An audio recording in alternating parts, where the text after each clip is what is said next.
मस्जिद को लेकर आज बड़ा फैसला आया है, क्या फैसला है और क्या आदेश जो है एमसी कोर्ट ने आज दिए हैं?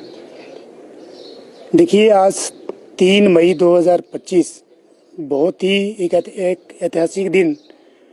सब लोगों के लिए है। और आज कमिश्नर साहब के कोर्ट ने इस पूरी संजौली मस्जिद को गिराने का ऑर्डर जो है वो पारित कर दिया है। जो 2 फ्लोर जो बचे थे, ग्राउंड फ्लोर और फर्स्ट फ्लोर, उनको भी पूर्ण तरीके से अवैध एमसी कोर्ट ने माना है और उनको भी गिराने का आदेश आज कर दिया है। और जैसा कि हमने पहले ही आप लोगों को बताया था कि 5 अक्टूबर 2024 के ऑर्डर में सेकंड फ्लोर, थर्ड फ्लोर और फोर्थ फ्लोर को गिराने का ऑर्डर एमसी कोर्ट की तरफ से पहले ही आ गया था। और जो ग्राउंड फ्लोर और फर्स्ट फ्लोर थे, आज उनकी भी प्रोसीडिंग्स, जो हाई कोर्ट का आदेश था कमिश्नर साहब के लिए कि वो 6 हफ्ते में इस केस का निपटारा करें, वो निपटारा आज हो गया है। और बल्कि 6 हफ्ते का समय अभी 8 मई को ख़त्म होना था, लेकिन लास्ट वर्किंग सैटरडे आज होने के कारण आज फैसला जो है सुबह 1:45 बजे कमिश्नर साहब ने सुरक्षित रख लिया था, जो कि तकरीबन 1:30 बजे इस केस में फैसला आया है। और जो ये पूरी मस्जिद है, इसको गैर कानूनी माना गया है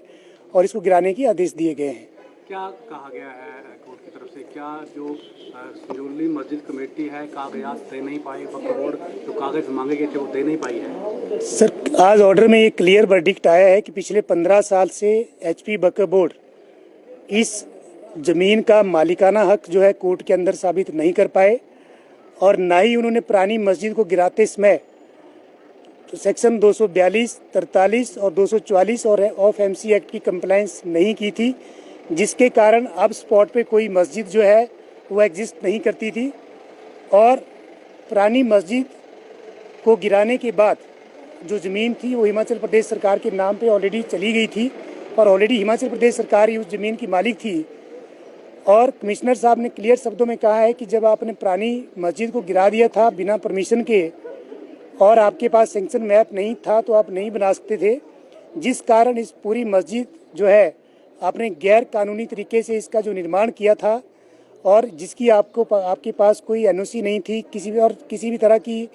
कोई आपके पास जो है सेंक्शन नहीं थी। और बड़ी हैरानी की बात यह है कि पिछले 15 साल से लेकर के आज तक वक्फ बोर्ड एमसी कारपोरेशन के ऑफिस से